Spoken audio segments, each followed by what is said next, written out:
First, please. Thank you, and welcome back to the Finance Committee.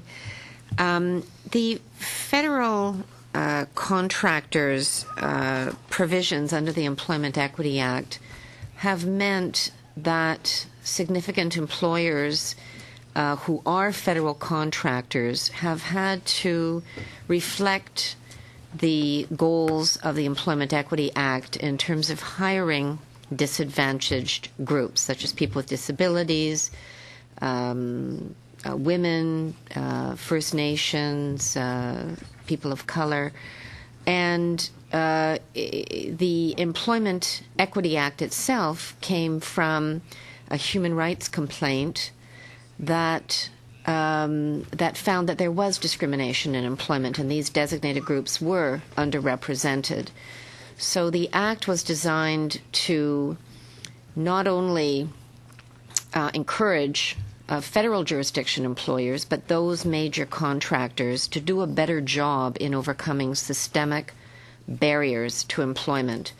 Why would we want to take a step backwards? Are we saying to these designated groups that somehow their human rights are not as important as they were when Judge Rosalie Abella made her landmark human rights decision? The change does not affect the Employment Equity Act at all. The only thing it affects is the Federal Contractors Program. And the Federal Contractors Program, as I said earlier, applies only to provincially regulated employers who would be seeking a contract with the federal government. Mm-hmm. As it's written now, the minister must ensure that all of the requirements in the Employment Equity Act are complied with by those seeking a contract with the federal government. Mm-hmm. It does not remove it. What it does is it removes the requirement from the Federal Contractors Program, which can still be met through the contractual arrangement with the employer who gets the contract with the federal government. But just to be clear, if I'm a major aircraft manufacturer and I'm going to be selling my aircraft to the federal government, under the current provisions, I have to have an employment equity plan which seeks to hire people from these designated groups. And that will continue because the Employment Equity Act applies to all federally regulated employers. It's only but if I'm a private, I'm a provincially regulated company, but I'm selling a number of aircraft to the federal government, and so I have a federal contract. Yeah. A company that would normally be under provincial jurisdiction, but because I have a federal contract, in the past, my business has come under these provisions of the Employment Equity Act. That's right. Why would we abandon that? It's not being abandoned. Those requirements can still be inserted into a contract. But we're not making them mandatory. That's right. That's the change.